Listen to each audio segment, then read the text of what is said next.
ரேணுகா ரேணுகா ஏய் சூர்யா ஏய் என்னாச்சு ரேணுகா என்னாச்சு என்ன இதெல்லாம் ரேணுகா எப்ப இங்க வந்தான்னு எங்களுக்கு தெரியல.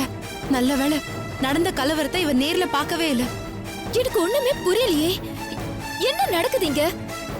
சரி காயத்ரி நீ எப்ப இங்க வந்த? சூர்யா நீ எப்படா இங்க வந்த? ஏங்க இவங்கெல்லாம் நம்ம வீட்ல எப்படி? என்ன நடக்குதுங்க? ஐயோ வனிதா, உனக்கு முதல்ல இருந்து சொல்லதான் புரியும். நீ கிளம்பி போன நிமிஷத்துல இருந்து என்னென்ன நடந்துச்சு தெரியுமா?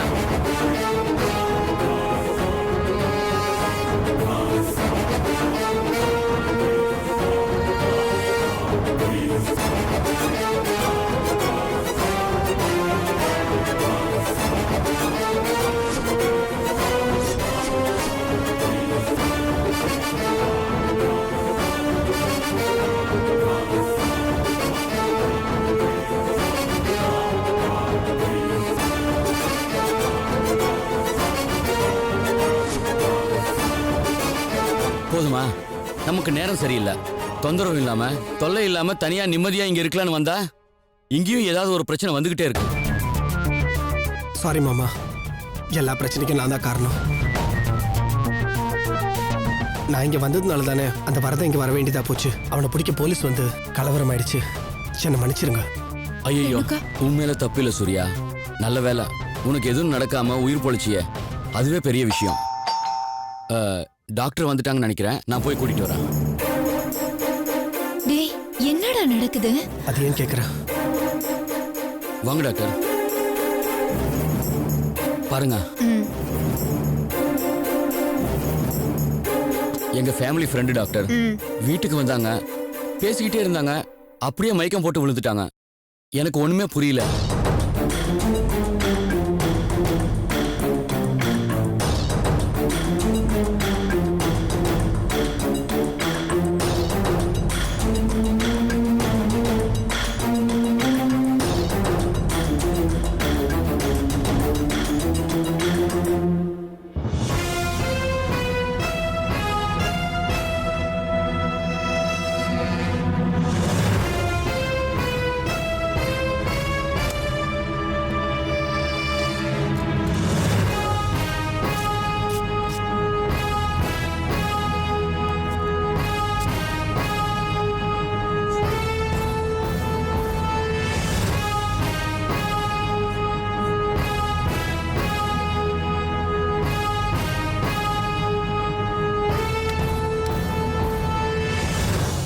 என்னாச்சு டாக்டர்? Nothing to worry. கொஞ்சம் பிபி ரொம்ப லோவா இருக்கு. இப்ப கண்ணு முழிச்சிருவாங்க. அப்பாடா, இப்பதான் டாக்டர் எனக்கு நிம்மதியா இருக்கு. பயப்படுற மாதிரி எதுவும் இல்லையே. நான் தான் சொல்லிட்டேனே, பயப்படுற அளவுக்கு எதுவும் இல்லைன்னு. மேக்ஸிமம் 5 மினிட்ஸ், அதுக்குள்ள அவங்க கண் முழிச்சிருவாங்க. அதுக்கப்புறம் அவங்க குடிக்கிறதுக்கு கொஞ்சம் குளுக்கோஸ் கொடுத்தீங்கன்னா ஃப்ரெஷ் ஆயிடுவாங்க. 2-3 மினிட்ஸ்ல நல்லா ஆயிடுவாங்க. ஐ திங்க் மார்னிங் எதுவும் சாப்பிட்டுருக்க மாட்டாங்கன்னு நினைக்கிறேன். ரொம்ப தேங்க்ஸ் டாக்டர். உங்களுக்கு எப்படி நன்றி சொல்றதுன்னு எனக்கு தெரியல டாக்டர். Okay, no problem. நான் வரேன்.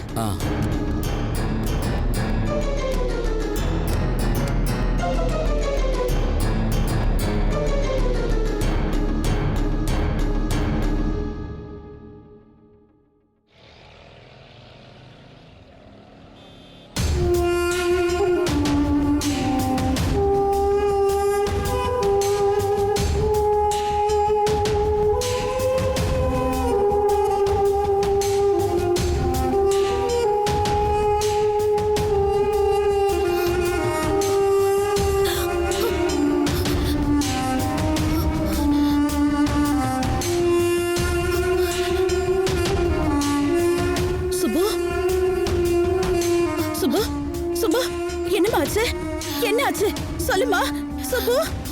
அண்ணி, எனக்கு பிரசவம் பார்த்த டாக்டர் கொஞ்சம் கூப்பிடுறீங்களா? நான் அவங்க கிட்ட கொஞ்சம் பேசணும். ப்ளீஸ் அவங்கள சீக்கிரம் கூப்பிடுங்க அண்ணி. என்ன விஷயமா? எதுக்கு டாக்டர் பார்க்கணுங்கற? ஐயோ ப்ளீஸ் கொஞ்சம் தயவு செஞ்சு கூப்பிடுங்களேன். நான் எல்லாமே அப்புறமா சொல்றேன். ஐயோ எதுவா இருந்தாலும் என்கிட்ட சொல்லுமா. எதுக்கு டாக்டர் பார்க்கணுங்கற சொல்லுமா. தேவையில்லை, நான் இவங்க கிட்டயே கேட்டுக்கிறேன். இவங்களும் அந்த டைம்ல என் கூட தான் இருந்தாங்க. சிஸ்டர், எனக்கு பிரசவம் ஆனப்போ நீங்க டாக்டர் கூட இருந்தீங்கல்ல? நீங்க தானே டாக்டருக்கு அசிஸ்ட் பண்ணிட்டு இருந்தீங்க? ஆமா, ஏன் கேக்குற? இப்பதான் எனக்கு எல்லாமே ஞாபகத்துக்கு வருது. குழந்தை பிறந்தப்போ என் குழந்தை அழுகிற சத்தம் எனக்கு கேட்டுச்சு. குழந்தை செத்து போய் பிறந்திருந்தா அது எப்படி ஆழும்?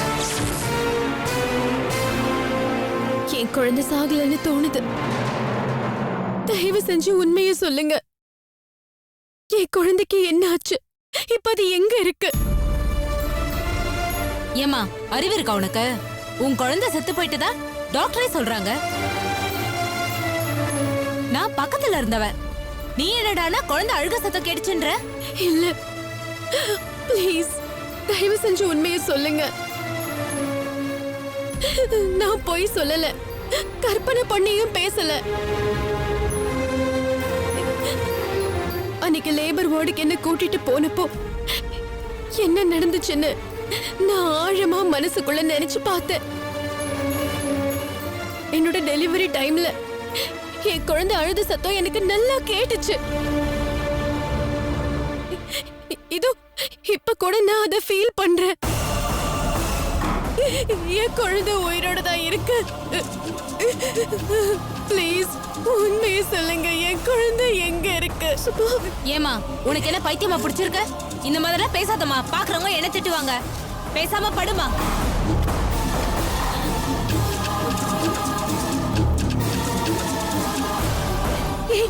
என்னடி இதெல்லாம்? ஏன் இந்த மாதிரி எல்லாம் பேசிட்டு இருக்க?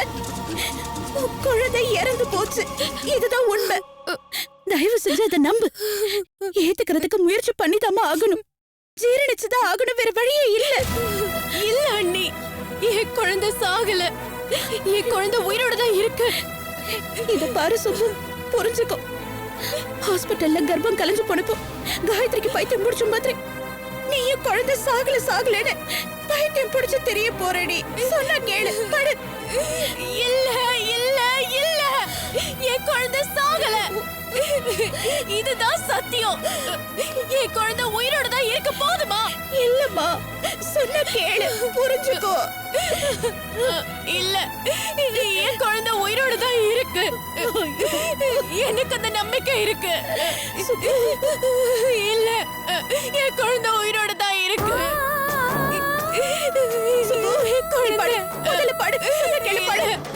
என் குழந்தை உயிரோட தான் இருக்கு. எனக்கு என் குழந்தை வேணும். இல்ல, சொல்றது கேளு, படுத்து கொஞ்சம் ரெஸ்ட் எடு. சொல்றது கேளு. குழந்தை வேணும்.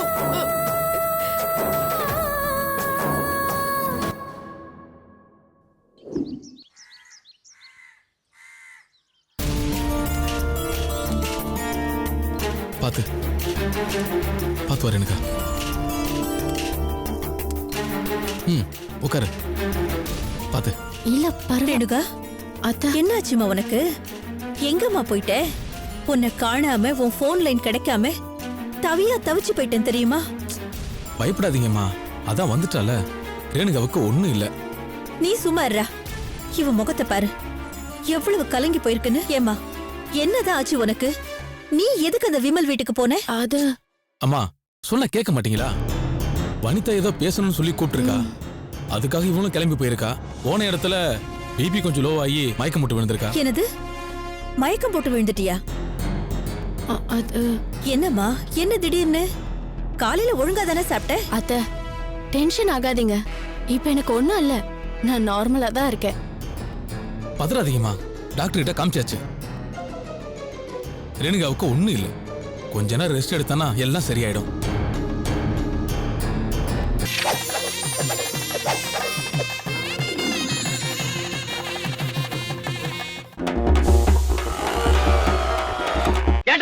என்ன பார்த்து ஏன்டா இந்த கேள்வி கேட்டா? வாக்ஸ் பாப்னா என்ன சார்? திருப்பதினா லட்டுடா, திருநெல்வேலினா அல்வாடா, வாக்ஸ் பாப்னா இதான்டா. இந்த ப்ரோக்ராம் எந்த டிவில வருது சார்? சாயந்தரம் தான் போறேன் இல்லையா? இந்த மாதிரி யூத்துக்கு தானே, ஓல்டேஜ்க்கு இல்லையே. இதோ பாரு, இந்த யூடியூப்ல வந்து காமெடி பண்ணா சாவச்சிரும், ஓடிடுவேன். சார் வாக்ஸ் பாப்லாம் கொடுங்க சார். அடுத்த வர பாட்டை வந்துட்டு என் அம்மாக்கு, என் அப்பாக்கு, என் அத்தைக்கு, தூத்துக்குடி இருக்கிற என் மாமிக்கு, அவர் மாப்பிள்ளைக்கு, மச்சானுக்கு, என் நாய்க்குடிக்கு, நரேந்திர மோடிக்கு எல்லாருக்கும் டெலிகேட் பண்றேன் சார். Thank you sir. யோ, இது நியூஸ் சேனல்யா? நியூஸ் சேனலா?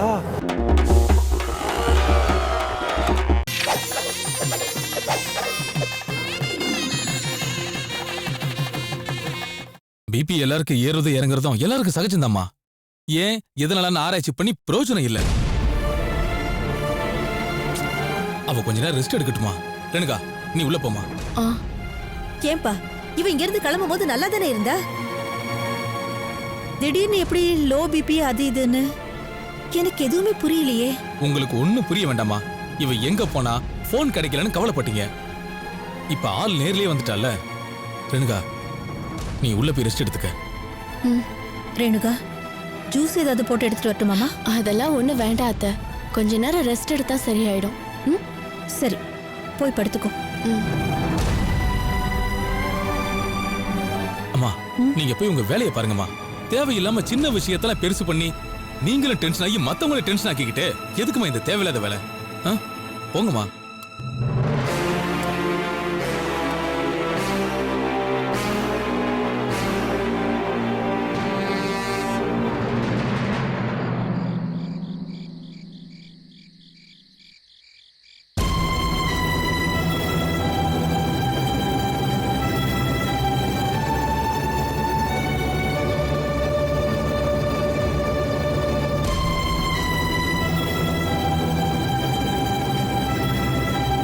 இத பாரு சூர்யா, வாழ்க்கை விளையாட்டு இல்ல. இதுவரைக்கும் நீ சொன்னதெல்லாம் சரின்னு நான் கேட்டுக்கிட்டு இருந்தேன். இப்ப நான் சொல்றத நீ கேட்டுதான் ஆகணும். நாளை காலையில நீயும் காயத்ரியும் இங்க இருந்து கிளம்பி ஏலகிரிக்கு போய் தான் ஆகணும். இத நான் முடிவு பண்ணிட்டேன். ஆபீஸ் இருக்கு, வேலை இருக்கு, பொறுப்பு இருக்கு, அப்படி இப்படின்னு நீ என்கிட்ட என்ன சொன்னாலும் அதை ஏத்துக்க நான் தயாராவே இல்லை. என்ன புரிஞ்சுதா? அவன் என்ன பண்ணிடுவான், யார் என்ன பண்ணிடுவாங்கன்னு வீரவசனம் பேசுறதெல்லாம் பெரிய விஷயமே கிடையாதுடா. ஆனா உயிர் போறதுக்கு ஒரே ஒரு நிமிஷம் போதும்டா. டேய், உன் அண்ணனை பலி கொடுத்தவன்டா நானு. எனக்கு இருக்கிற ஒரு புள்ள நீ உசுரோட இருக்கணும்னு நான் ஆசைப்படுறதுல என்னடா தப்பு? நல்லா கேளுங்க, புத்தியில உரைக்கிற மாதிரி நல்லா சொல்லுங்க. அன்னைக்கு அந்த இன்ஸ்பெக்டர் வந்து சொல்லிட்டு போனப்போ படிச்சு சொன்னமே, கொஞ்ச நாளைக்கு தலைமறைவா இருடா, கிளம்பி போடான்னு பல முறை எடுத்து சொல்லி பார்த்துட்டோம்ல. அப்படி என்னடா பெரிய ஆபீஸ் வேலை? வேணான்னு தூக்கி போட்டு போயேன். உயிருக்கு மிஞ்சின தாண்டா எல்லாமே. இத பாரா சூர்யா, இந்த வீட்டுல பிரச்சனைகளுக்கு குறையே கிடையாது. எவ்வளவோ பார்த்துட்டோம், வாழ்க்கை பூரா பார்த்துக்கிட்டு தான் இருக்க போறோம். அதுக்காக ஓடி ஒளிய முடியுமான்னு கேட்காத. ஆனா சின்னதா எதிர்பார்த்த இடத்துல இருந்து வர எல்லா ப்ராப்ளத்தையும் ஈஸியா சால்வ் பண்ணிடலாம். ஆனா எதிரின்னு ஒருத்தன் முளைச்சு கொலை பண்றதுதான் தன்னோட நோக்கம்னு வெளிப்படையா சொன்னதுக்கு அப்புறமும் அலட்சியமா இருக்கிறது ரொம்ப தப்புடா.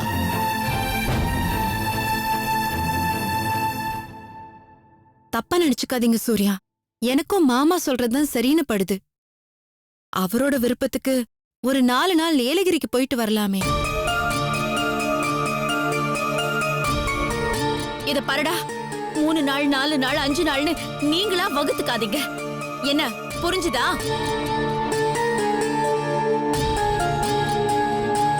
அந்த வரதனால திரும்ப பிரச்சனை இல்லைன்னு உறுதி ஆனதுக்கு அப்புறம் நீங்க திரும்பி வந்தா போதும். டேய் சூர்யா, நான் அந்த இன்ஸ்பெக்டரோட கான்டாக்ட்ல தான் இருக்கேன்.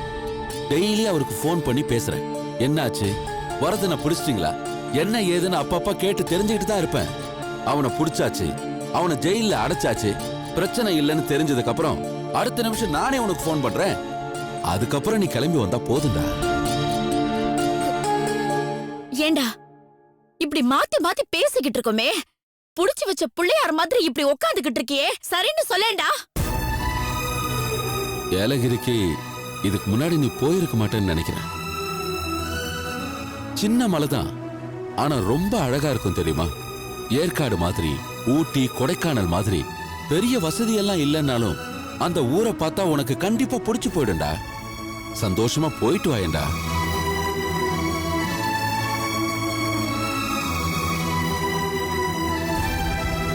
தலைமறைவா போறேன்னு நீ எதுக்கு நினைக்கணும்? காயத்ரியை கூட்டிட்டு இன்னொரு ஹனிமூனுக்கு போறதா நினைச்சுக்கோ. ஏன்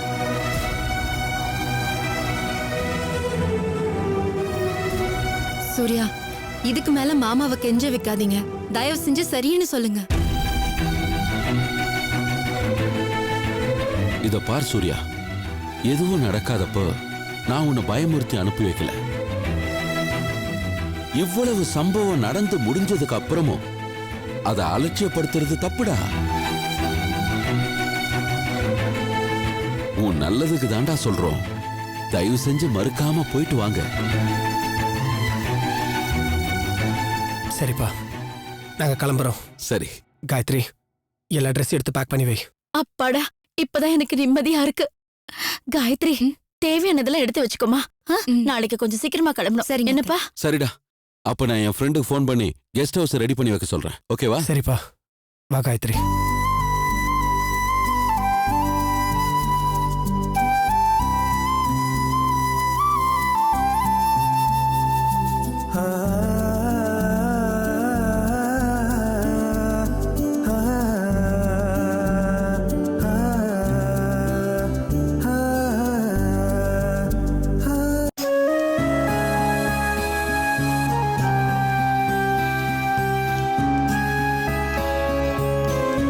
சுபு, சாப்பிடுமா. சுபு, அடம் பிடிக்காத, கொஞ்சமாவது சாப்பிடு. வேண்டாயாவது சாப்பிடு. ஏண்டி இப்படி இருக்கு? சாப்பிடுன்னு சொல்றேன்ல. எனக்கு சாப்பிடணும்னு தோணல அண்ணி. மனசு பூரா ஒரே நினைப்புதான். என் குழந்தை சாகல. முதல்ல சந்தேகமா தோணினாலும் என்னால இப்ப கான்பிடென்டா சொல்ல முடியும். எனக்கு அனஸ்தேஷியா கொடுத்திருந்தாலும் எனக்கு அப்ப கூட முழு நினைவும் போகல. என் டெலிவரி டைம்ல என் குழந்தை அழுகிற சத்தம் எனக்கு கேட்டுச்சு. நல்லாவே கேட்டுச்சு.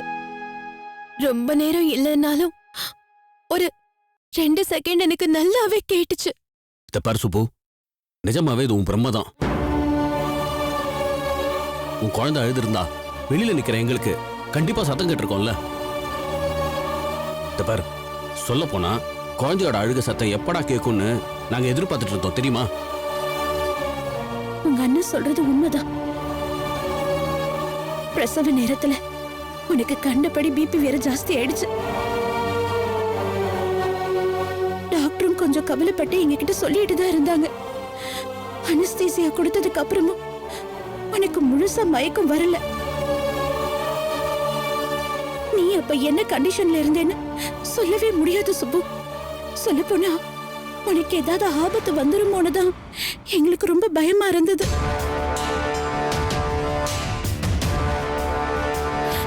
ஆனா குழந்தை செத்து போய் பிறந்துச்சுன்னு சொன்னப்போ அவங்களே டென்ஷனா தாமா இருந்தாங்க. வேண்டாம் அண்ணி, ப்ளீஸ் தயவு செஞ்சு எதுவும் பேசாதீங்க. நான் பொய் சொல்லல. பைத்தியக்காரத்தனமா உளறேன்னு நினைக்காதீங்க. என் குழந்தை சாகலன்னு என் மனசுக்குள்ள ஆழமா எனக்கு தோணுது. என் குழந்தை இருக்கு, உயிரோட தான் இருக்கு. இங்கதான் எங்கேயோ இருக்கு. யார் எடுத்து வச்சிருக்காங்க, எதுக்காக இந்த மாதிரி பண்ணிருக்காங்கன்னு எனக்கு ஒண்ணுமே புரியல. சுப்பு, நீ பேசுறத கேட்டா அழுவுறதா என்ன பண்றதுன்னு தெரியலமா. எதுவுமே இல்லைனாலும் என் தங்கச்சி நீ நல்லா இருக்கணும்ன்ற நினைப்பு எனக்கு இருக்கு. நீயும் பைத்தியம் பிடிச்சி திரிய ஆரம்பிச்சிருவியோன்னு எனக்கு ரொம்ப கவலையா இருக்குமா. இல்லன்னு ப்ளீஸ் தயவு செஞ்சு என்ன நம்புங்க. இந்த ஒரே ஒரு விஷயம், இந்த ஒரே ஒரு காரணத்துக்காக மட்டும் எனக்கு உதவி செய்யணும். இதுக்கப்புறம் நான் உங்களை எந்த உதவியும் கேட்க மாட்டேன். ப்ளீஸ். சரிம்மா, நான் என்ன பண்ணணும்? நான் சொல்ற மாதிரி செய்யுங்க. அண்ணிய கூட்டிக்கிட்டு எங்க குலதெய்வம் கோயிலுக்கு போங்க. அங்க போய் பூசாரிய பாருங்க. நான் இந்த மாதிரி குழந்தை சாகலைன்னு சொல்றத அவர்கிட்ட சொல்லுங்க. குழந்தை செத்து போச்சுன்னு ஹாஸ்பிட்டல்ல எல்லாரும் சொல்லிட்டாங்கன்ற விஷயத்த அவர்கிட்ட சொல்லுங்க. அவர் என்ன சொல்றாருன்னு கேட்டுட்டு வாங்க. பைத்தியம் அடி பிடிச்சிருக்கோம் உனக்கு. அவர் என்னடி சொல்ல முடியும்? எங்கேயோ கிராமத்துல உட்கார்ந்திருக்கிற மனுஷன் இங்க ஹாஸ்பிட்டல்ல உனக்கு பிரசவம் பார்த்த டாக்டர் வந்து என்கிட்ட சொன்னாங்கடி. இந்த கையால தான் எடுத்துட்டு போய் செய்ய வேண்டிய காரியம் எல்லாம் செஞ்சுட்டு வந்தோம். திரும்ப திரும்ப என்ன கோவப்பட வைக்காத. நீங்க சொல்றத நான் அக்செப்ட் பண்ணிக்கிறேன். ஆனா செத்து போன அந்த குழந்தைய நீங்க தான் எடுத்துட்டு போய் அடக்கம் பண்ணிருப்பீங்க. அத நான் மறுக்கல. ஒரு குழந்தை செத்துருக்குங்கிறத கூட நான் மறுக்கலன்னே வச்சுக்கோங்க. ஆனா என் குழந்தை சாகல, எனக்கு பிறந்த குழந்தை சாகல. போதுமா? ப்ளீஸ் தயவு செஞ்சு அவரை போய் பார்த்துட்டு வாங்க. எனக்காக இந்த ஒரு உதவியை செய்யுங்க. அந்த பூசாரி கிட்ட போய் நான் இந்த மாதிரி நினைக்கிறேன்னு சொல்லுங்க. நீங்க குழந்தை செத்து போச்சுன்றதையும் சொல்லுங்க.